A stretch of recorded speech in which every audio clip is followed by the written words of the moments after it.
Hello students, आज वाले lecture अपन continue करेंगे मॉडर्न फिजिक्स और मॉडर्न फिजिक्स का थर्ड चैप्टर। ठीक है, थर्ड चैप्टर जो है वो है न्यूक्लियर फिजिक्स। पहला चैप्टर था उसका ड्यूअल नेचर वाला, सेकंड था एटम वाला एंड थर्ड है न्यूक्लियर फिजिक्स। तो आज वाले लेक्चर में अपन न्यूक्लियर फिजिक्स पढ़ना शुरू करेंगे। या सिंपल न्यूक्लियस नाम से एनसीईआरटी में आपको एक चैप्टर मिलेगा न्यूक्लियस नाम से, और या न्यूक्लियाई जो बोल सकते हो इसको। तो न्यूक्लियाई नाम का जो चैप्टर है वो अपन शुरू कर देते हैं आज। और इसके बारे में बहुत सारी चीज़ें आप लोगों को पहले से भी पता है, फिर भी मैं एक बार धीरे धीरे रिवाइज करा के बेसिक शॉर्ट में बताता चलता हूँ। ठीक है, तो आप लोगों को मैं शॉर्ट में बताऊंगा सारी चीज़ें, डेप्थ में आपको एक बार एनसीईआरटी से पढ़ना है। ठीक है ना, चैप्टर की पूरी थीम। तो चैप्टर 13 है एनसीईआरटी में, चैप्टर का नाम है न्यूक्लियस। बहुत आसान चैप्टर है न्यूक्लियाई। ठीक है, ये चैप्टर का नाम है, मैं इसको न्यूक्लियर फिजिक्स भी बोलूंगा बार बार। चैप्टर 13 है एनसीईआरटी का। ठीक है, तो समझना शुरू करते हैं जरा। वैसे न्यूक्लियस के बारे की मैं आपको पता ही होगा। न्यूक्लियस जो है कोई भी एटम है उसके सेंटर में होता है, ये आपको पता होगा। इसके बारे में जो है रदरफोर्ड गोल्डलीफ एक्सपेरिमेंट से पता लगा था। गोल्डलीफ एक्सपेरिमेंट अपन ने पिछले एटम वाले चैप्टर में पढ़ा था। बहुत सारे अल्फा पार्टिकल आ रहे थे, तो उनमें से कुछ अल्फा पार्टिकल वापस 180 डिग्री पे डेविएट हो गए थे 8000 10,000 में से एक। बाकी most of the alpha particle without deviation निकल गए थे, कुछ 90 पे डेविएट हुए थे। वो वाला एक्सपेरिमेंट अपन ने एटम वाले चैप्टर में भी पढ़ा था। ठीक है, वहीं से न्यूक्लियस का डिस्कवरी हुआ था। अब ये जो न्यूक्लियस है, न्यूक्लियस का रेडियस क्या होता है, न्यूक्लियस का साइज क्या है, न्यूक्लियस किस से मिलके बना है, न्यूक्लियस का डेंसिटी क्या है, कैसे बनता है ये, न्यूक्लियस का फॉर्मेशन, न्यूक्लियस को तोड़ना है तो क्या करना होगा, या न्यूक्लियर रिएक्शन। न्यूक्लियर रिएक्शन मतलब दो न्यूक्लियस को मिला दिया जाए तो क्या होगा, या एक न्यूक्लियस को तोड़ दिया जाए तो क्या होगा। ये सारी कहानियां भाई उनको यहाँ इस चैप्टर में पूरा सब कुछ पढ़ना है न्यूक्लियस के बारे में। मैं ये वाला चैप्टर ओनली डेडिकेटेड है ओनली फॉर न्यूक्लियस। पिछला वाला एटम था, एटम वाला एटम के बारे में सारी कहानी पढ़ी। अब एटम से और छोटी चीज पे आ गए अपन, न्यूक्लियस पे। कोई भी एटम है उसका न्यूक्लियस क्या होगा। यहाँ जो रिएक्शंस पढ़ेंगे अपन वो केमिस्ट्री वाली रिएक्शन से बिल्कुल डिफरेंट है। ठीक है ना, ये न्यूक्लियर रिएक्शन से, केमिकल रिएक्शन नहीं है जो नॉर्मल आप केमिस्ट्री में पढ़ोगे। तो वो चैप्टर में आगे आगे आती जाएगी धीरे धीरे। चैप्टर बहुत छोटा होता है वैसे ये, ठीक है, बट पढ़ना तो है ही है। तो शुरुआत करता हूं मैं, एक एक पॉइंट से लिखता चला जाता हूं शॉर्ट में। सारी चीजें आपको एक बार एनसीईआरटी से अच्छे से पढ़नी है बेटा। ठीक है, न्यूक्लियस के बारे में सारी चीजें आपको एक बार एनसीईआरटी से पढ़ लेनी है। तो मैं लिख रहा हूं न्यूक्लियस के बारे में कुछ बातें। तो जो न्यूक्लियस है, first point, centre core of every atom. ठीक है, ये सेंटर कोर है हर एक एटम का, centre core of every atom. हर एक एटम का जो सेंटर का कोर है वो एक न्यूक्लियस होता है। ठीक है, बिल्कुल जस्ट सेंटर पे। जो अगर मान लो कोई एटम को अपन स्फेरिकल मान लो, तो जो उसका सेंटर होगा ना वो न्यूक्लियस है। वहां पे थोड़ा बहुत वॉल्यूम, स्मॉल वॉल्यूम, उसको अपन न्यूक्लियस बोल सकते हैं। इसका डिस्कवरी रदरफोर्ड ने किया था, ये भी आपको पहले पिछले चैप्टर में बता भी दिया था मैंने। तो discovered by Rutherford in alpha scattering experiment. ठीक है, अल्फा पार्टिकल स्कैटरिंग वाला जो एक्सपेरिमेंट था, अल्फा स्कैटरिंग एक्सपेरिमेंट। फटाफट से समझ लेते हैं सारी कहानी को। समझना क्या है, लिख लो बस फटाफट से। अब ये जो इसका साइज है उसका ऑर्डर क्या है, the order of nuclear size. ठीक है, वो फर्मी ऑर्डर का होता है, the order of nuclear size. Nuclear का जो साइज है या न्यूक्लियस का जो साइज है वो होता है 10⁻⁻15 मीटर ऑर्डर का। और या फिर आप फर्मी ऑर्डर भी बोल सकते हो। आपको पता है एक फर्मी में जो होगा, एक फर्मी को शॉर्ट में FM लिख दिया जाता है, ये होता है 10⁻⁻15 मीटर। ठीक है, जबकि एटम जो है वो एटम का ऑर्डर जो है अलग होता है। यहां अगर मैं ऑर्डर लिखूंगी इसका एटॉमिक साइज का या एटम का, वो होता है क्या, एंगस्ट्रॉन ऑर्डर का। आपने रेडियस का फॉर्मूला भी पता होगा बेटा, रेडियस का फॉर्मूला पता होगा आपको। एंगस्ट्रॉन में आता है क्या 0.529 एंगस्ट्रॉन इंटू Na²/Z। अभी अभी अपन पढ़ के आए हैं पिछले चैप्टर में, ये एटॉमिक साइज है, ठीक है। अब जो न्यूक्लियस है, न्यूक्लियस के अंदर होते हैं प्रोटॉन और न्यूट्रॉन। इलेक्ट्रॉन जो है वो बाहर एटम ऑर्बिट में घूम रहे होते हैं और न्यूक्लियस के अंदर होते हैं प्रोटॉन और न्यूट्रॉन, और इनको कंबाइनली अपन बोलते हैं न्यूक्लियॉन्स। प्रोटॉन और न्यूट्रॉन को मिला के कंबाइन बोलते हैं क्या, न्यूक्लियॉन्स। मींस जो न्यूक्लियस के अंदर रहता है ना, उसी को क्या बोला जाता है, न्यूक्लियॉन्स। तो पॉइंट नंबर 4 लिख लेता हूं मैं, प्रोटॉन्स एंड न्यूट्रॉन्स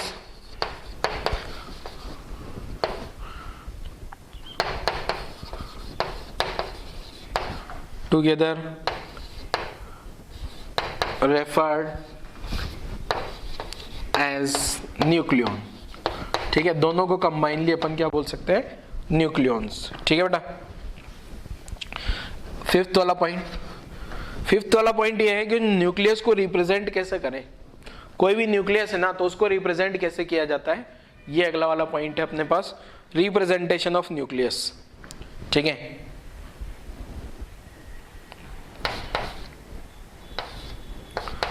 रिप्रेजेंटेशन, एक सेकंड,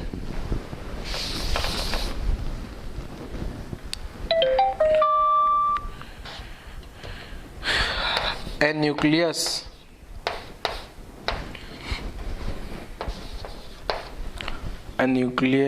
is represent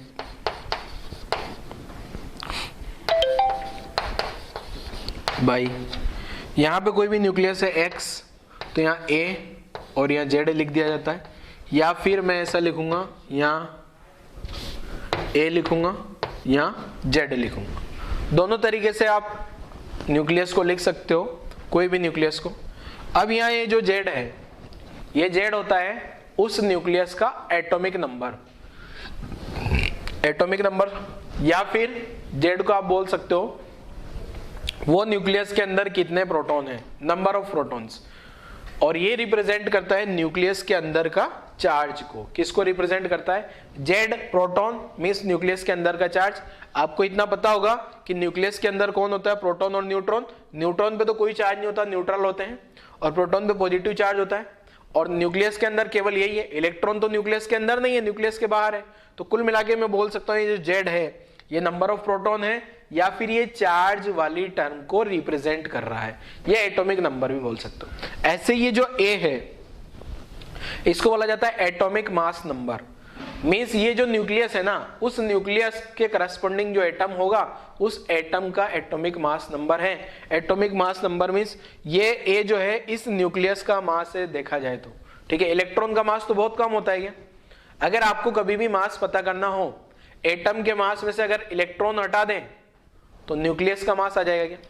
न्यूक्लियस का मास किस किस के कारण होता है, न्यूक्लियस मिलके बना होता है किस किस से, प्रोटॉन एंड न्यूट्रॉन। तो प्रोटॉन और न्यूट्रॉन का मास कंबाइन कर लूं तो न्यूक्लियस का मास आ जाएगा। जैसे अगर मान लो मैंने एक न्यूक्लियस बनाया C12 6, इसका मतलब ये है कि इसमें 6 तो प्रोटॉन है, ये 6 प्रोटॉन आ गए, और साथ में ये जो है 6 न्यूट्रॉन आ गए। ये न्यूक्लियस है, तो 6 प्रोटॉन का मास और 6 न्यूट्रॉन का मास मिला के एक जो कार्बन न्यूक्लियस बना होगा उसका मास आ जाएगा क्या। ठीक है, तो यहां से अगर देखा जाए बच्चे, तो ये जो A है ना, ये मास को रिप्रेजेंट कर रहा है। और अगर आपको क्वेश्चन में एटम का मास दिया गया है, तो एटम के मास में से इलेक्ट्रॉन के मास को हटा दोगे तो किसका मास आ जाएगा बच्चे, न्यूक्लियस का मास। और मुझे पता है इलेक्ट्रॉन का मास जो है प्रोटॉन और न्यूट्रॉन के कंपेरिजन में बहुत कम होता है, पता ही होगा, पावर -31 आता है ना, यहाँ पावर -27 आता है केजी में अगर रिप्रेजेंट करूं।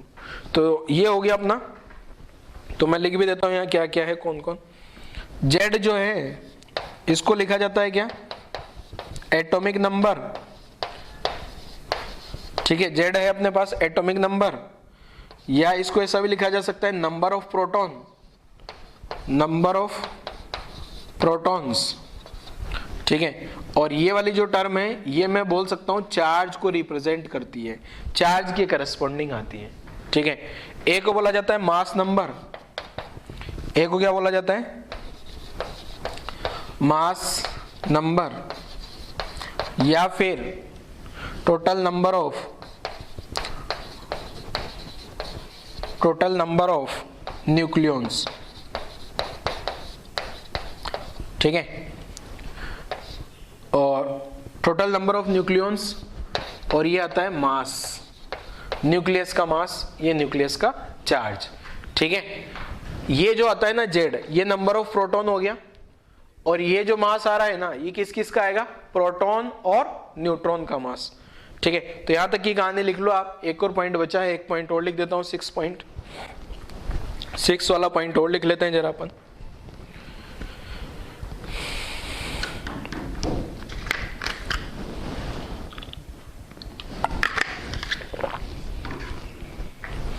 वीडियो पॉज करके यहां तक की कहानी लिख लो बच्चों, जल्दी लिखो फटाफट से। चलो आगे बढ़ते हैं, ये आसान है सारी कहानी, और मोस्ट ऑफ दी आपको जो पॉइंट्स मैं लिख रहा हूं ये आपको याद भी होंगे, ज्यादातर पॉइंट्स याद होंगे आप लोगों को। तो नेक्स्ट पॉइंट नंबर 6 पे आ जाता हूं मैं। पॉइंट नंबर 6 क्या है, देखो,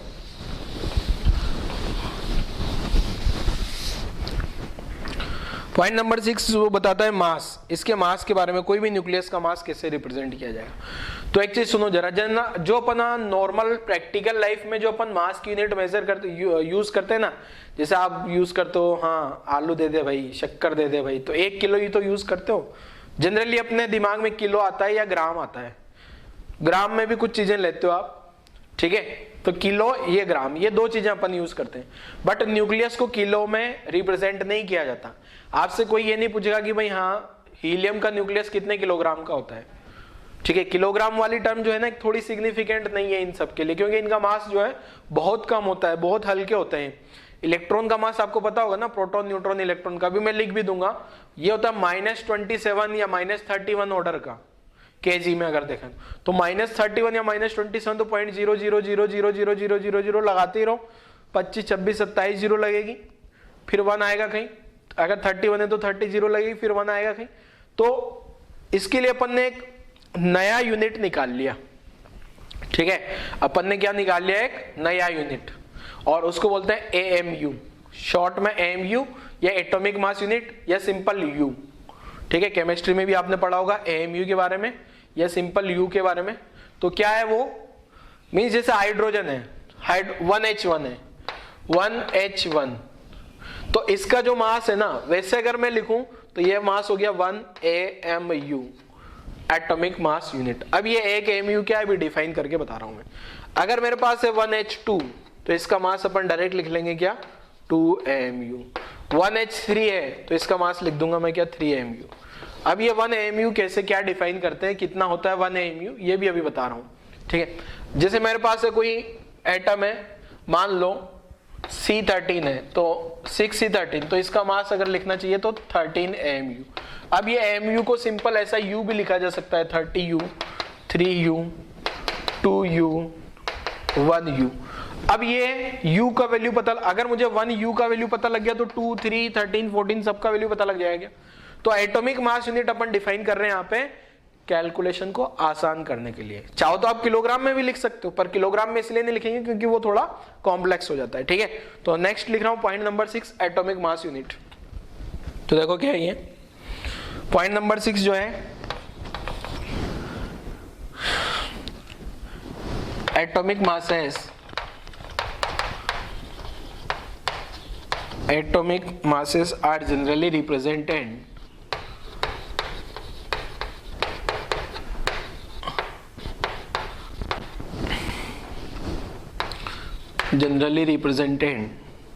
by atomic mass unit, atomic mass unit। अब इसको शॉर्ट में क्या लिख सकता हूं मैं, AMU, शॉर्ट में लिखा जाता है इसको AMU लिख सकते हैं, या फिर सिंपल U भी लिख सकते हैं, ठीक है, क्लियर है।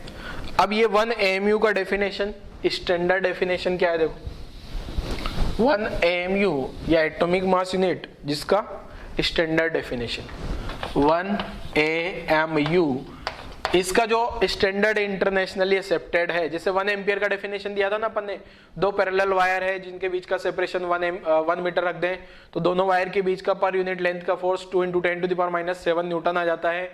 तो दोनों वायर के में जो करंट फ्लो हो रही होगी वो 1 एम्पियर, इंटरनेशनली एक्सेप्टेड। ऐसे ही जो है 1 AMU का स्टैंडर्ड डेफिनेशन क्या है, देखो, mass of C-tel atom upon 12, और ये वैल्यू निकल के आती है अपने पास कितनी, 1 AMU का जो वैल्यू निकल के आता है ये आता है 1.66 × 10⁻⁻27 kg। याद भी होना चाहिए आपको, ये इंपॉर्टेंट रिजल्ट है, क्वेश्चंस में दिया नहीं होगा तो आपको याद होना चाहिए, और दिया होगा तो कोई दिक्कत नहीं है। ये तो ये आ गया। अगर मैं यहीं पे लिखूं, एक लिख रहा हूं मास ऑफ प्रोटॉन, प्रोटॉन का मास, तो ये जो होता है बेटा, ये होता है 1.6726 × 10⁻⁻27 kg, ठीक है। और ये मास ऑफ न्यूट्रॉन जो होता है 1.6749 × 10⁻27 kg।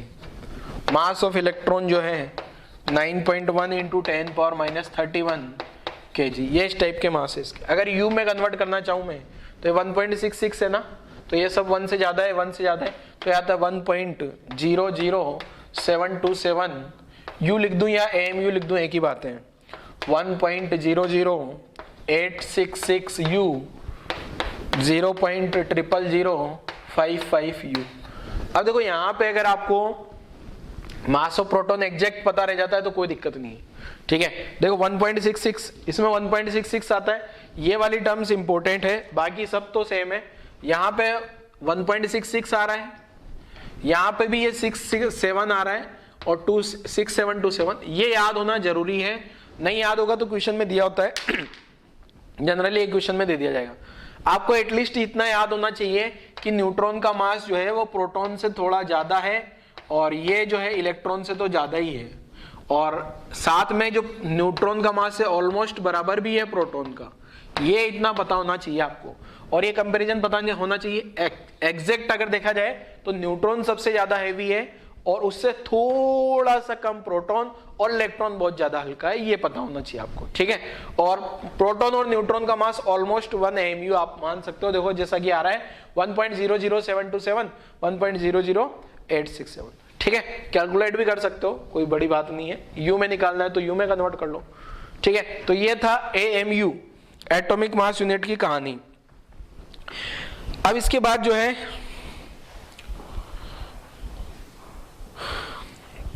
इसके बाद आता है एक पॉइंट नंबर 7, ये आता है type of nucleus, type of nuclei. अब इसमें एक होता है आइसोटोप। आइसोटोप का नाम तो आपने भली भांति सुना होगा, ठीक है। तो ये होते हैं आइसोटोप, किनको बोला जाता है, जिनका सेम जेड हो।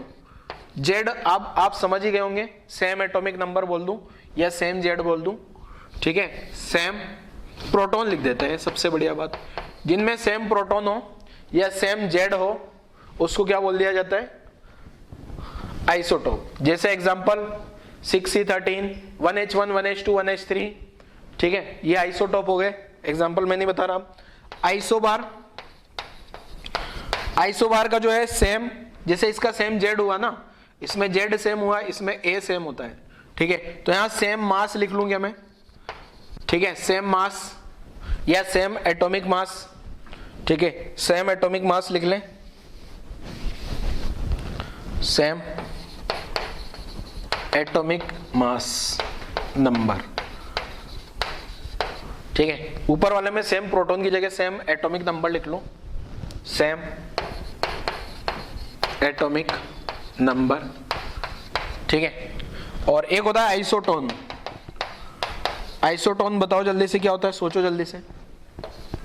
सेम न्यूट्रॉन, ठीक है। तो अगर देखा जाए तो यहां पे जेड सेम हुआ, यहां जेड सेम हुआ, यहां ए सेम हुआ, यहां पे ए माइनस जेड सेम, ठीक है।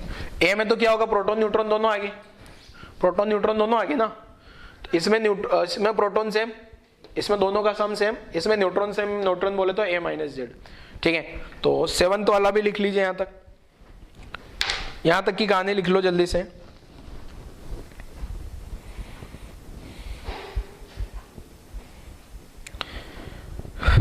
यहां तक लिखो जल्दी, फिर अगले पॉइंट पे आ जाते हैं, साइज ऑफ न्यूक्लियस। आज वाले लेक्चर में यही चलेगा, बस थ्योरी कहानियां चलेगी बस, और कुछ न्यूमेरिकल नहीं है आज वाले लेक्चर में कोई खास। तो पॉइंट नंबर 8 पे आ जाते हैं, ठीक है। ये न्यूक्लियस के बारे में सारी कहानी लिख रहे हैं अपन, तो ये पॉइंट नंबर 8, 7th पॉइंट तक आप लिख लेना वीडियो पॉज करके। पॉइंट नंबर 8 पे आ जाता हूं मैं। पॉइंट नंबर 8 जो है वो न्यूक्लियस की साइज के बारे में है। एनसीईआरटी में एक हेडिंग लिखा है size of nucleus, point number 8। तो अपने पास पॉइंट नंबर 8 है, मैंने सब कवर कर दिया। यहाँ पे एनसीईआरटी को आपको रीड कर लेना है अच्छे से। Size of the nucleus. अब न्यूक्लियस की साइज के बारे में बात कर लेते हैं इस पॉइंट में अपन, ठीक है। तो साइज क्या आती है देखो इसका, न्यूक्लियस की साइज आपको लिखा है किस ऑर्डर की होती है, फर्मी ऑर्डर की, ठीक है। अब मुझे रेडियस निकालना है, रेडियस। तो रेडियस ऑफ न्यूक्लियस क्या होता है देखो,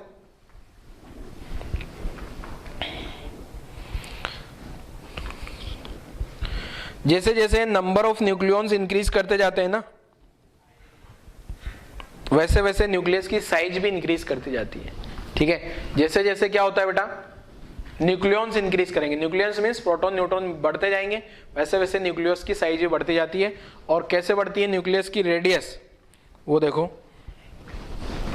रेडियस ऑफ न्यूक्लियस,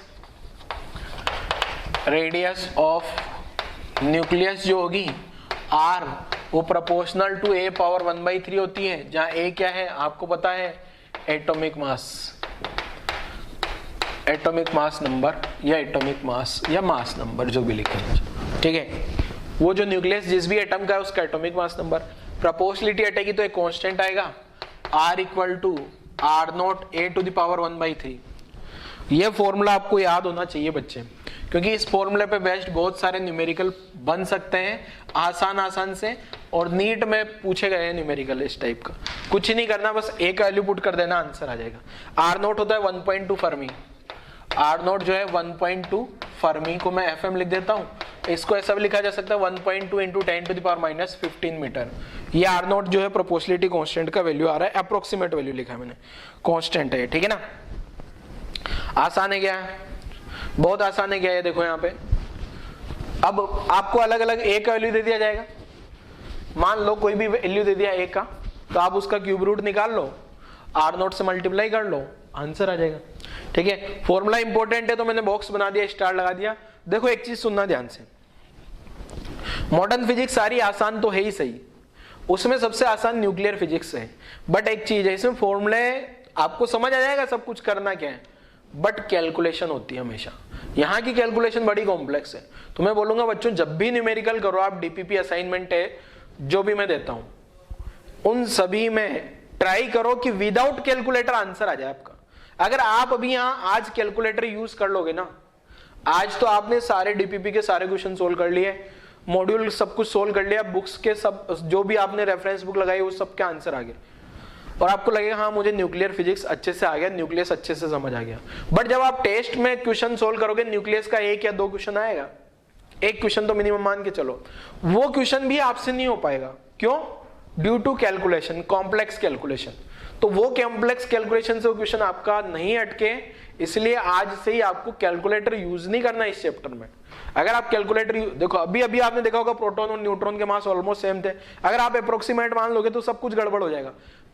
डेसिमल के 4 पॉइंट तक आपको कैलकुलेशन पे जाना पड़ेगा, तब जाके आपको आंसर निकलेगा सही से, वरना आपके आंसर ही गड़बड़ हो जाएंगे सब कुछ, ठीक है ना। तो यहां इस चैप्टर में कैलकुलेशन का बड़ा इंपॉर्टेंट रोल है, ठीक है। अब रेडियस ऑफ न्यूक्लियस आ गई, इसके बाद अगर मुझे वॉल्यूम निकालना है बच्चे, तो वॉल्यूम क्या आएगा देखो, volume of nucleus, volume of nucleus. अब मैं ऐसा मान लेता हूं जो न्यूक्लियस है वो स्फेरिकल है, तो वॉल्यूम क्या लिख देते हैं, V equal to 4/3 pi r cube, r ऊपर से लिख लिया मैंने 4/3 pi r nought A power 1/3 whole cube. तो यहां से जो वॉल्यूम निकल के आया है ये आ रहा है 4/3 pi r nought cube into A, means जो वॉल्यूम आ रहा है वो प्रोपोर्शनल टू ए आ गया, जबकि रेडियस प्रोपोर्शनल टू क्या आ रही थी, ए पावर 1/3। ठीक है, अब अगर मुझे मास निकालना है, मास न्यूक्लियस का मास निकालना है, तो न्यूक्लियस का मास क्या आएगा देखो। ठीक है, तो न्यूक्लियस का मास निकाल लेते हैं। अगर कोई भी न्यूक्लियस का मास चाहिए मुझे तो क्या करूंगा, रेडियस निकालना सीख ली, वॉल्यूम निकालना सीख लिया, बेसिकली अब मैं डेंसिटी निकालना चाह रहा हूं न्यूक्लियस की, क्या, डेंसिटी ऑफ न्यूक्लियस। अब मुझे अगर डेंसिटी चाहिए तो मास भी चाहिए ना, न्यूक्लियस का मास अपॉन न्यूक्लियस का वॉल्यूम करूंगा तो न्यूक्लियस की डेंसिटी आ जाएगी क्या, तो वॉल्यूम तो मैंने यहां से निकाल लिया है। ठीक है, मैं चाह रहा हूं बेसिकली क्या, डेंसिटी निकालना। अब डेंसिटी में एक टर्म मास भी आएगी, मैं यहां से डेंसिटी कैलकुलेट करना चाह रहा हूं, तो डेंसिटी में मैंने वॉल्यूम तो निकाल लिया। ठीक है, अब इसी वॉल्यूम के साथ साथ मैं क्या करूं, मास भी निकाल लूं तो वॉल्यूम आ जाएगा। तो न्यूक्लियस का मास कैसे निकालेंगे, देखो मास निकालने के लिए मैं क्या करूं, उसमें जो भी प्रोटॉन है जो भी न्यूट्रॉन है दोनों का मास ऐड कर लें क्या। ठीक है, तो मैं लिख रहा हूं क्या, मास ऑफ न्यूक्लियस,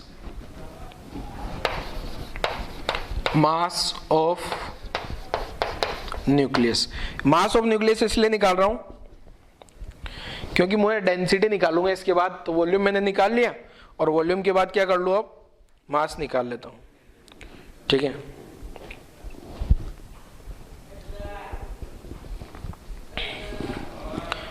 तो मास ऑफ न्यूक्लियस क्या आ जाएगा, देखो बेटा इसको ऐसे लिख लें, देखो ये जो भी न्यूक्लियस है ना उसमें Z तो क्या होगा, mass of proton plus A minus Z neutron होते हैं क्या, ये आ जाएंगे मास ऑफ न्यूट्रॉन। अब यहां से अगर देखा जाए तो ये मास ऑफ प्रोटॉन और मास ऑफ न्यूट्रॉन दोनों को मैं 1 AMU मान लूं अगर अप्रोक्स, मेरे को क्या पता है, ये जो है ना मास ऑफ प्रोटॉन और मास ऑफ न्यूट्रॉन ऑलमोस्ट किसके बराबर है, 1 AMU के बराबर है दोनों। तो यहां जो न्यूक्लियस का मास निकल के आता है, मास ऑफ न्यूक्लियस, ये कितना आ जाएगा बेटा, Z into 1 AMU plus A minus Z into 1 AMU। तो ये Z into 1 AMU, Z into 1 AMU से गायब हो गया, तो A इंटू AMU आ गया क्या। ठीक है, ये A देखो Z इंटू 1 AMU ये मल्टीप्लाई होगा अंदर, तो A into AMU minus Z, तो Z AMU गायब हो गया, तो आंसर आ गया कितना, A इंटू AMU अप्रोक्सीमेट। मैंने अप्रोक्सीमेट क्या किया, इन दोनों का मास मैंने 1 AMU मान लिया ऑलमोस्ट। ठीक है, तो अब अपने पास जो है कोई भी न्यूक्लियस है, अगर उसका न्यूक्लियस का मेरे पास नंबर दिया गया है, ठीक है, तो उसका मास इजीली निकाला जा सकता है अप्रोक्सीमेट। ठीक है, तो ये A आ गया, यहां तक की कहानी नोट करो, फिर इसके बाद अपन डेंसिटी के बारे में पढ़ते हैं, डेंसिटी क्या होगी न्यूक्लियस की। चलो लिख लिया आपने, तो अब अपन आ जाते हैं यहाँ पे डेंसिटी पे। ये पॉइंट नंबर 8 में ही चल रहा है सारी कहानी, ठीक है ना बेटा। तो मैं निकालना चाह रहा हूं अब क्या, डेंसिटी ऑफ न्यूक्लियस। तो डेंसिटी क्या आ जाएगी बेटा, डेंसिटी ऑफ न्यूक्लियस जो निकालूंगा, ये निकालूंगा mass of nucleus upon volume of nucleus. अब एक चीज सुनना ध्यान से, मैंने यहां पे जो है ना डेंसिटी निकालता हूं, डेंसिटी रो, तो मास क्या आ गया A। अब ये जो 1 AMU है ना, इसको मैं केजी में कन्वर्ट करूं, तो मैंने अभी बताया था क्या, 1.66 इंटू 10 पावर माइनस 27 kg होता है ये, अपॉन वॉल्यूम क्या लिख दें, वॉल्यूम ये रहा 4/3 pi r nought, 4/3 pi r cube लिखते हैं ना, तो 5/3 आर क्यूब में आर नॉट क्यूब तो कितना आ जाएगा 1.2, फार्मी को मीटर में कन्वर्ट कर लिया, -15 क्यूब इंटू A, ऐसा आ गया क्या। अब यहां अगर आप ध्यान से देखोगे तो ये A से ये ए गायब हो जाएगा और बाकी सब कांस्टेंट बच रहे हैं। इसका मतलब बड़ा इंटरेस्टिंग रिजल्ट है क्या, कोई भी न्यूक्लियस की डेंसिटी हो, कोई भी न्यूक्लियस हो, चाहे वो हाइड्रोजन का हो या यूरेनियम का हो, हीलियम का हो, हर एक न्यूक्लियस की डेंसिटी कांस्टेंट होती है। वापस रिपीट कर रहा हूं, बहुत इंपॉर्टेंट स्टेटमेंट है बच्चे। कोई भी न्यूक्लियस हो दुनिया का, हर एक न्यूक्लियस की डेंसिटी सेम सेम होगी, रेडियस सबकी अलग है, सबका वॉल्यूम अलग है, सबका मास अलग है, पर हर एक न्यूक्लियस की डेंसिटी सेम है। क्योंकि यहां न्यूक्लियस की डेंसिटी में कुछ भी नहीं आ रहा, ए और पी जेड ऐसा कुछ नहीं आ रहा, सब कुछ कांस्टेंट है। देखो आपके सामने दिख रहा है, ठीक है। ये ए और ए गायब हो गया, मींस बड़ा इंटरेस्टिंग है। ध्यान रखना, क्वेश्चन पूछा जाता है कंपटीशन में कि किसका न्यूक्लियस ज्यादा डेंसर होगा, हाइड्रोजन का या यूरेनियम का। बच्चों को लगा अरे यार यूरेनियम तो बड़ा है, उसका न्यूक्लियस भी बड़ा होगा तो उसकी डेंसिटी भी बड़ी। अरे न्यूक्लियस बड़ा है तो उसका मास भी तो बड़ा हो गया ना, वॉल्यूम भले ही उसका ज्यादा है तो मास भी ज्यादा हो गया, डेंसिटी दोनों न्यूक्लियस की एक जैसी रहेगी। ध्यान रखना, बहुत इंपॉर्टेंट पॉइंट है, ठीक है। अब यहां से बाकी की कैलकुलेशन तो कर ही लोगे आप लोग, मल्टीप्लाई डिवाइड सबको करना आता है। तो आप देखोगे यहां से न्यूक्लियस की डेंसिटी जो आ रही है वो बहुत बड़ी आ रही है, बड़ा ऑर्डर आ रहा है। वो ऊपर -27 है, नीचे -45 आएगा। बाकी अगर मैं सब पैरामीटर को भी कैंसिल कर दूं, बाकी सबको हटाओ छोटे छोटे कांस्टेंट को, तो यहां से आएगा नीचे 45। मान लो 1.66 गायब हो गया 1.2 से, और ये 3 ये 4 को जाने दो। तो अगर मैं ऑर्डर देखूं तो यहाँ 27 और यहाँ 45 प्लस हो जाएगा ऊपर जाके, तो +45 -27 करूंगा तो कितना आ रहा है, यहाँ 15 हो गया, और कितना बचा है 8 और यहाँ 1, ये ऐसा आ रहा है 18। मींस जो डेंसिटी की पावर आएगी ना उसमें 18 आएगा, 10⁻18, ठीक है। यहां नीचे मीटर क्यूब हो गया होगा, तो जो डेंसिटी आएगी एग्जैक्ट कैलकुलेशन करके मैं बताता हूं, डायरेक्ट लिखता हूं 17। अगर मैं इस 4 को इधर शिफ्ट करूंगा ना तो समथिंग 17 हो जाएगी। तो ये आती है अप्रोक्स 3 × 10⁻17 kg/m3 अप्रोक्सीमेट। अब आप ये देखो कि ये न्यूक्लियस कितना ज्यादा डेंसर है, इसको अपन इमेजिन करते हैं 1 मिनट के लिए, ठीक है। तो जो इसकी डेंसिटी आ रही है ना बेटा, अगर मैं इसको mm³ कर दूं तो कितना आएगा, देखो 3 × 10⁻17 kg तो एज इट इज रहेगा। 1 मीटर में कितना मिलीमीटर, 10⁻3 मिलीमीटर क्यूब कर दिया, तो 9 हटा दो यहां से, तो 3 × 10⁻9 हटा दूंगा ना यहां से 9, तो कितना बचेगा 8 kg/mm³, ठीक है। अब इसका मतलब समझो, आप 1 मिलीमीटर समझते हो, आप जो स्केल देखते हो ये 0 1 2 3 4 5 1 2 3 4 5, यहाँ 1 सेंटीमीटर होता है ना, ये यहां से यहाँ 1 मिलीमीटर है। अगर मैं इतना सा एक क्यूब बना लूं, क्यूब ये इस टाइप का एक क्यूब बना लिया मैंने, तो इस क्यूब का जो मास आएगा इतने से, अगर इतना बड़ा न्यूक्लियस हो तो उसका मास कितना है, देखो 3 के 8 0 लगा लो,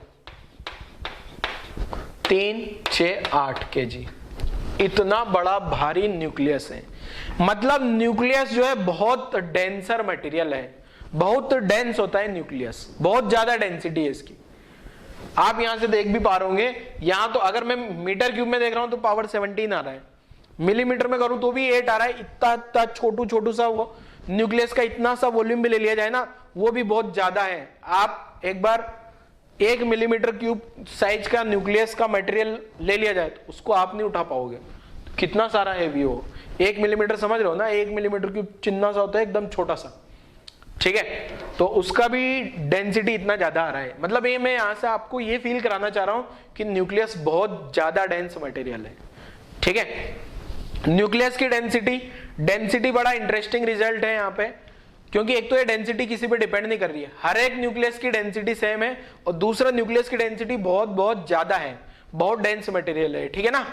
चलो आगे बढ़ते हैं, इसको लिख भी देता हूं मैं यहां से कलर्ड मार्क्स चौक से लिखता हूं, डेंसिटी ऑफ न्यूक्लियस, बहुत इंपॉर्टेंट पॉइंट है ये, स्टार मार्क भी लगा देता हूं। आप लोग आगे गलती ना करो जब भी क्वेश्चन आए। Density of nucleus is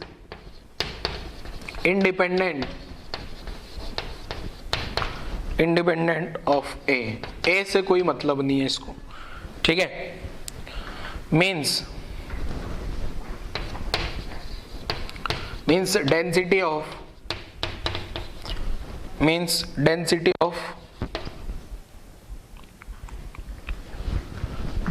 of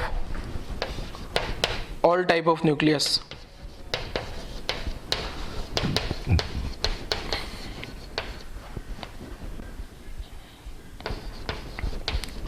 her एक न्यूक्लियस का डेंसिटी सेम होगा, ठीक है। एंड वेरी डेंस है, सुपर डेंस मटेरियल है, ये तो मैंने ऊपर कैलकुलेशन ही कर दी है, ठीक है। डेंसिटी जो है ना न्यूक्लियस की डेंसिटी वो बहुत बहुत ज्यादा होती है, क्लियर है। तो लिख डालो जरा यहां तक की कहानी, यहां तक की कहानी लिख लो, फिर और आगे बढ़ते हैं। वीडियो पॉज करो, यहां तक की कहानी लिख लो, ठीक है। तो डेंसिटी में एक लाइन मैंने इंपॉर्टेंट बताई यही है, साथ में न्यूक्लियस की डेंसिटी बहुत ज्यादा है, ये आपको देखने से पता लग रहा होगा, ठीक है। किस ऑर्डर की है? 3 × 10⁻17, हर एक न्यूक्लियस के लिए यही रहती है। चलो आगे बढ़ते हैं, वीडियो पॉज करके कहानी लिख लेना है।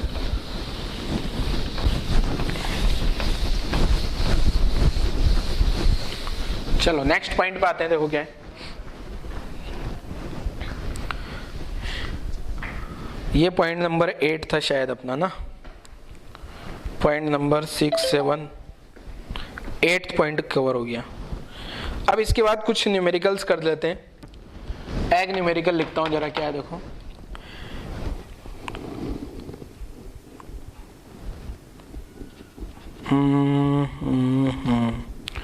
कैलकुलेट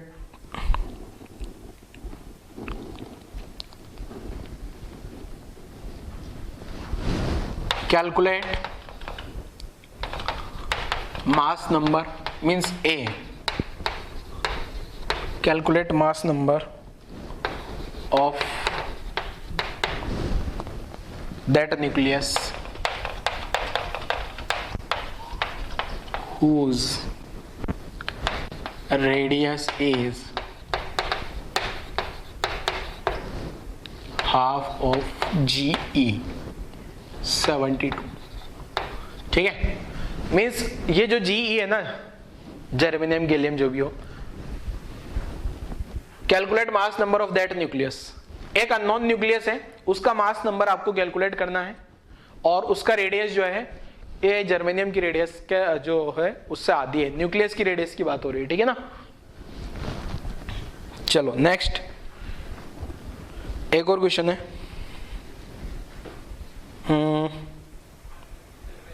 छोड़ो इसको, तो जाने दो, इसको जाने देते हैं, आसान है, डेंसिटी का कैलकुलेशन कुछ। तो चलो ये वाला क्वेश्चन सोल्व कर लो, जल्दी से सोल्व करो वीडियो पॉज करके।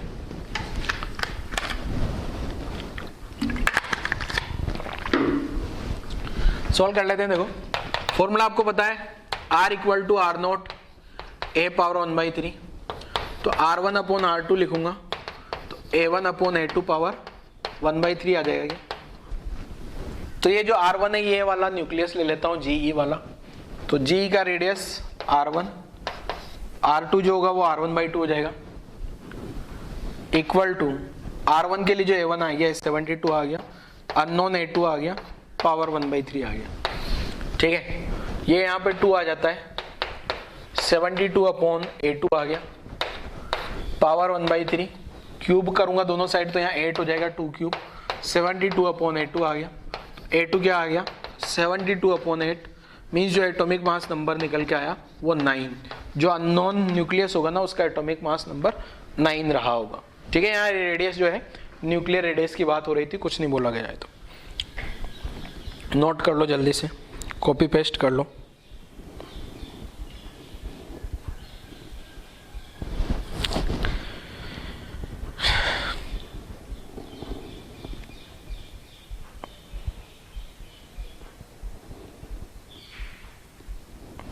चलो यहाँ तक की कहानी आप लोगों ने लिखी होगी। नेक्स्ट आ जाते हैं अपन किस पे, न्यूक्लियर फोर्स के बारे में लिखता हूं कुछ, ठीक है। तो न्यूक्लियस के अंदर जो फोर्स लग रहा होता है उसी को अपन न्यूक्लियर फोर्स बोल देते हैं। और न्यूक्लियर फोर्स की क्या कहानी है, वैसे आपने 11th में न्यूटन्स लॉ वाला जो चैप्टर है वहां मैंने एक एक करके आपको सारे फोर्स बताए थे, और वहां बोला भी था मैंने आगे जो है अपन इन सभी फोर्स के बारे में इन डेप्थ पढ़ेंगे। जैसे ग्रेविटेशन फोर्स वीकेस्ट होता है, लॉन्ग रेंज होता है, फिर ग्रेविटेशन वाला चैप्टर पढ़ा दिया। फिर जो न्यूक्लियर फोर्स आया था बताया था ये स्ट्रॉन्गेस्ट फोर्स है, वेरी शॉर्ट रेंज है, proton proton, neutron neutron, proton neutron या न्यूक्लियॉन्स के बीच में लगता है। इसको अपन इन डेप्थ आगे पढ़ेंगे, बताया था ऐसा कुछ। तो वही सारी कहानी आज आ गई अपने सामने। और नेक्स्ट पॉइंट निकल के आता है अपने पास क्या, न्यूक्लियर फोर्स वाला। तो पॉइंट नंबर 9 क्या है ये, न्यूक्लियर फोर्स। तो न्यूक्लियर फोर्स क्या, देखो इसके बारे में समझ लेते हैं। पहला तो सभी को पता है ये स्ट्रॉन्ग है, पहला तो ये सबको पता है कि न्यूक्लियर फोर्स बहुत बहुत बहुत स्ट्रॉन्ग है, इसलिए इसको स्ट्रॉन्गेस्ट फोर्स भी बोला जाता है। मींस नेचर में जितने भी फोर्स है उन सब में सबसे ज्यादा जो पावरफुल फोर्स होता है वो न्यूक्लियर फोर्स ही है। और ग्रेविटेशनल बेचारा सबसे कमजोर होता है, इसलिए उसको वीकेस्ट बोला जाता है। इलेक्ट्रोमैग्नेटिक प्रोटॉन प्रोटॉन या प्रोटॉन न्यूट्रॉन प्रोटॉन चार्ज के बीच का जो फोर्स आता है प्रोटॉन प्रोटॉन या प्रोटॉन इलेक्ट्रॉन या इलेक्ट्रॉन इलेक्ट्रॉन, उनके बीच में जो है इलेक्ट्रोस्टैटिक फोर्स या मैग्नेटिक फोर्स भी जो आता है वो इससे कम ही होता है। मैग्नेटिक फोर्स को तो अपन फील भी कर सकते हैं, दो मैग्नेट को पास लाएं तो हो सकता है रिपल कर रही तो पास ही नहीं आ पाती वो। तो ये सोचो उससे भी ज्यादा फोर्स है ये न्यूक्लियर फोर्स, तो ये स्ट्रॉन्गेस्ट है। तो पहला पॉइंट तो समझ में आ गया होगा, स्ट्रॉन्गेस्ट फोर्स है। दूसरा पॉइंट ये है बेटा कि जो ये फोर्स है ना, ये प्रोटॉन प्रोटॉन में भी उतना ही होगा जितना न्यूट्रॉन न्यूट्रॉन में लग रहा है और जितना प्रोटॉन न्यूट्रॉन में लग रहा है। मींस न्यूक्लियॉन्स कैसे भी हो इससे कोई मतलब नहीं है। दो न्यूक्लियॉन्स है उनके बीच में आएगा, चाहे प्रोटॉन प्रोटॉन हो, न्यूट्रॉन न्यूट्रॉन, प्रोटॉन न्यूट्रॉन, सबके बीच में एक जैसा फोर्स आएगा। क्लियर है। तीसरा पॉइंट ये है कि जो न्यूक्लियर फोर्स है ये अट्रैक्टिव के अलावा रिपल्सिव भी हो सकता है। ठीक है, न्यूक्लियर फोर्स जो है अट्रैक्टिव के साथ साथ रिपल्सिव भी हो सकता है। ठीक है, तो ये रिपल्सिव कब होता है, एक पर्टिकुलर डिस्टेंस है, एक पर्टिकुलर डिस्टेंस है 0.8 फर्मी। तो 0.8 फर्मी न्यूक्लियॉन्स के बीच का सेपरेशन 0.8 फर्मी से ज्यादा है और फर्मी ऑर्डर का ये तो अट्रैक्शन होगा, और कम हो जाता है तो फिर रिपल्शन होता है। ठीक है, अब इसको अपन एक एक करके सारे पॉइंट्स लिख लेते हैं जरा जल्दी से। हाँ,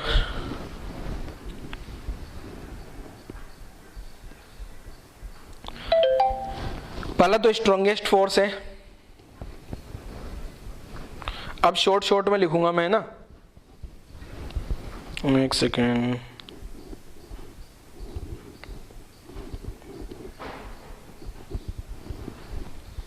पहला मैं शॉर्ट में लिख रहा हूं, इसमें फर्स्ट पॉइंट है 9th वाले में। ठीक है, the strongest force in the universe, strongest force in the universe।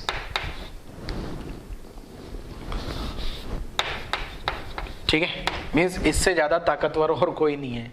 अब मैं पूरी कहानी नहीं लिख रहा हूं कि जो कुलाम फोर्स है रिपल्शन वाला उससे भी ज्यादा है और ग्रेविटेशन उससे भी ज्यादा है। सारी कहानी आपने 11th में भी याद है आपको। और ये स्ट्रॉन्गेस्ट इसलिए भी बेटा क्योंकि आपको पता है जो न्यूक्लियर, जैसे एक प्रोटॉन है, प्रोटॉन पे प्लस चार्ज होता है क्या, प्लस चार्ज, दूसरा प्रोटॉन प्लस चार्ज। अब अगर न्यूक्लियस है, मान लो He4 2He4 का न्यूक्लियस, तो इस ये वाले न्यूक्लियस के अंदर दो तो प्रोटॉन होंगे, दो प्रोटॉन है और साथ में दो न्यूट्रॉन है, और वो न्यूक्लियस के अंदर बने हुए हैं। न्यूक्लियस के अंदर मतलब बहुत पास पास में। तो आपको ये भी पता है Q1 Q2 दोनों के बीच का रेडियस r है, तो इनके बीच में जो रिपल्शन फोर्स आएगा पॉजिटिव चार्जेस, प्रोटॉन प्रोटॉन तो पॉजिटिव चार्ज है ना, तो बहुत ज्यादा रिपल्शन फोर्स होगा ये प्रोटॉन और ये प्रोटॉन के बीच का। फिर भी उन प्रोटॉन को अंदर मेंटेन रखा है किसने?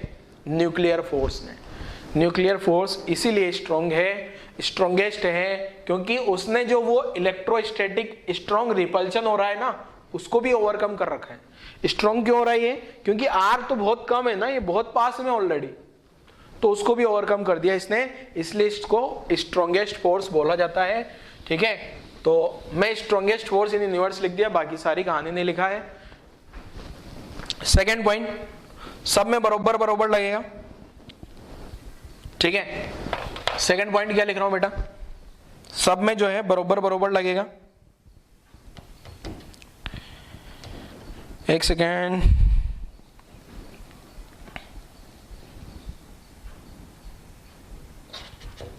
the nuclear force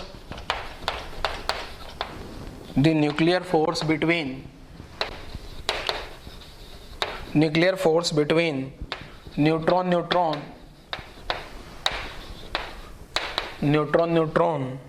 comma proton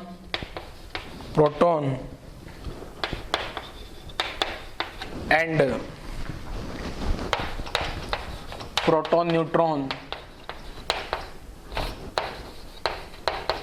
proton neutron is approximately same।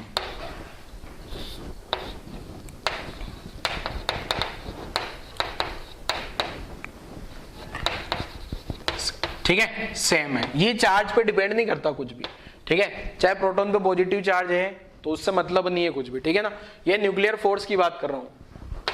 ठीक है, न्यूक्लियर फोर्स बिटवीन न्यूट्रॉन में भी उतना ही होगा जितना प्रोटॉन में आएगा, और वही सेम जो है प्रोटॉन न्यूट्रॉन में भी होगा, चार्ज पे डिपेंड नहीं करता।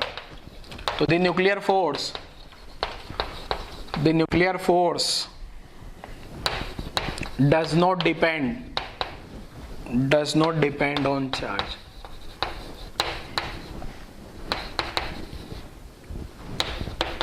इलेक्ट्रिक चार्ज कुछ भी हो जाए, फोर्स वही रहेगा, फोर्स से कोई मतलब नहीं। ठीक है, जितना प्रोटॉन के बीच में आएगा उतना ही न्यूट्रॉन और उतना ही प्रोटॉन न्यूट्रॉन के बीच में। ये कौन से फोर्स की बात हो रही है? Only nuclear force. ठीक है, तो न्यूक्लियर फोर्स तो दोनों में सेम आता है।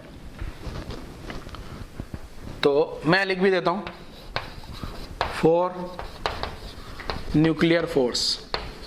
तो न्यूक्लियर फोर्स की बात करें तो न्यूट्रॉन में वही होगा जो प्रोटॉन में हो रहा है, और वही से न्यूट्रॉन में भी होगा। अगर नेट फोर्स की बात करूं, नेट फोर्स जिसमें अगर मैं कूलम्ब्स वाला भी इंक्लूड कर लूं, तो ये वाले फोर्स में कोई चेंज नहीं आएगा, ये वाले में भी कोई चेंज नहीं आएगा, क्योंकि वो चार्जेस के कारण आता है। ये वाले में आएगा चेंज, ये वाले में चेंज आने के कारण क्या होगा? ये वाले में चेंज आने के कारण क्या होगा? ये चेंज हो सकता है, तो ये इन दोनों का तो बराबर होगा। अभी भी नेट फोर्स की बात करूं तो न्यूट्रॉन और ये तो बराबर होगा, ये दोनों तो अभी भी बराबर होंगे। ठीक है, अब ये प्रोटॉन वाला चेंज हो जाएगा, क्योंकि इन दोनों में हो सकता है इन दोनों में तो रिपल्शन होगा, इन दोनों में क्या होगा? रिपल्शन। ठीक है, अब ये जो दोनों तो बराबर है, पर ये नॉट इक्वल टू है किसके? प्रोटॉन के। ठीक है, नॉट इक्वल टू क्यों लिख रहा हूं? क्योंकि उसमें एक इलेक्ट्रोस्टैटिक रिपल्शन भी आ जाएगा, तो ये नॉट इक्वल टू आ गया। ठीक है, लिख लो जरा कहानी यहां तक। थर्ड वाला पॉइंट अभी समझा देता हूं आगे। सेकंड पॉइंट लिखो जल्दी से।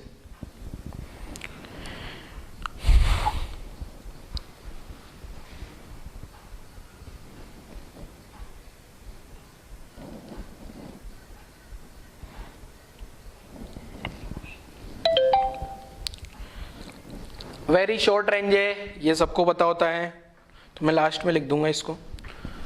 अब मैं आप लोगों ने लिख लिया होगा, रब कर देते हैं न्यूक्लियर फोर्स की यहां तक की कहानी। थर्ड पॉइंट पे आ जाता हूं मैं। थर्ड पॉइंट क्या है देखो,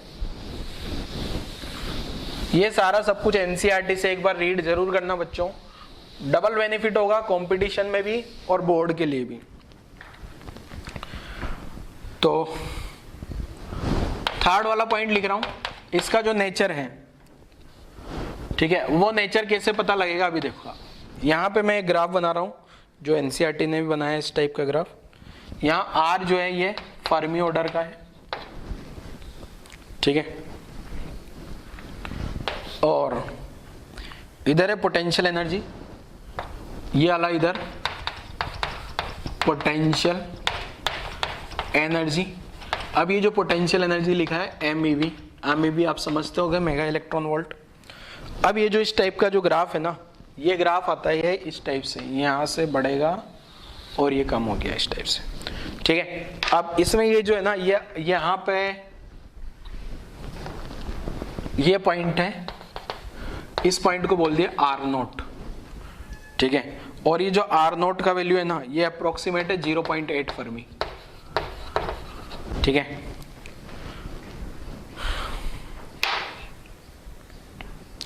ये जो है R, इधर तो पोटेंशियल एनर्जी हो गई और ये न्यूक्लियॉन्स के बीच का सेपरेशन हो गया।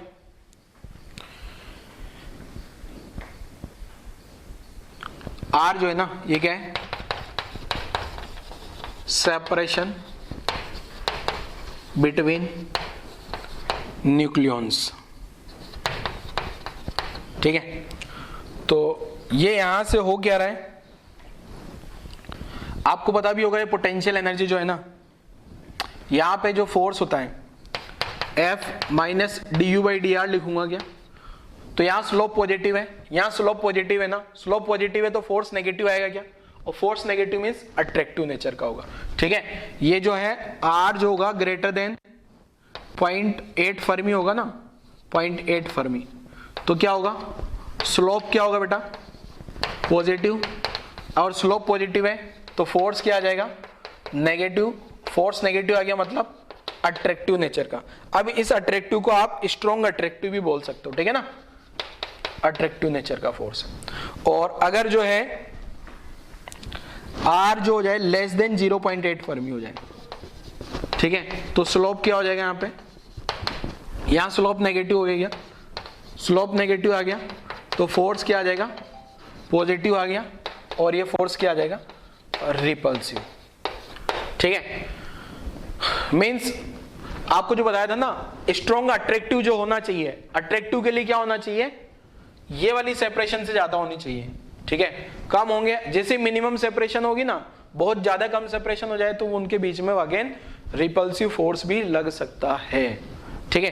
तो ये थे सारे पॉइंट्स, मैंने आपको एक्सप्लेन कर दिए फोर्स के बारे में। इसके बाद और जो पॉइंट्स हैं, जिसे और पॉइंट बताता हूं, वेरी शॉर्ट रेंज, ये 3 पॉइंट एनसीईआरटी में लिखे हुए हैं, इसके अलावा मैं 4th वाला पॉइंट भी लिख देता हूं। ये जो है ना वेरी शॉर्ट रेंज है, कौन, nuclear force, very short range, ठीक है। 5th वाला पॉइंट स्पिन डिपेंडेंट है, स्पिन समझते होंगे आप, स्पिन डिपेंडेंट है, ठीक है, लिख भी देता हूं। स्ट्रॉन्ग कब होगा, जब same spin number, same sense of rotation होगा, सेम स्पिन होगा। Stronger between nucleons, stronger between nucleons having same spin,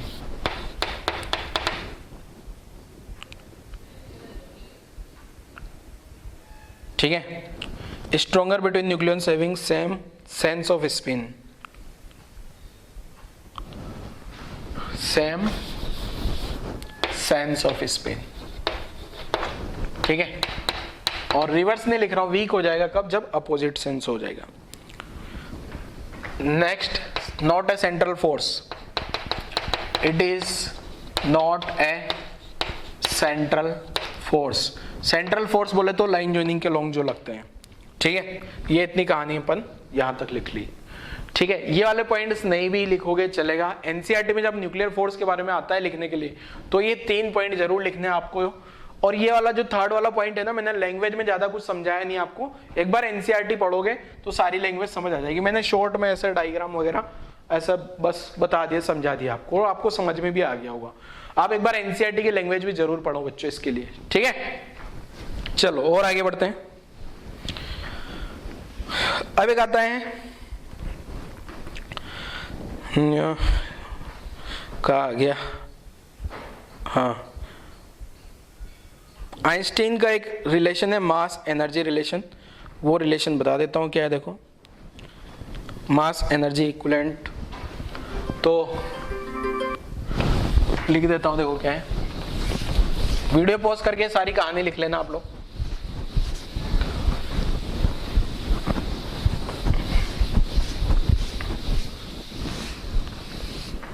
next heading है अपने पास, छोटा सा है, पता भी है सबको, आइंस्टाइन्स मास एनर्जी इक्विवेलेंस।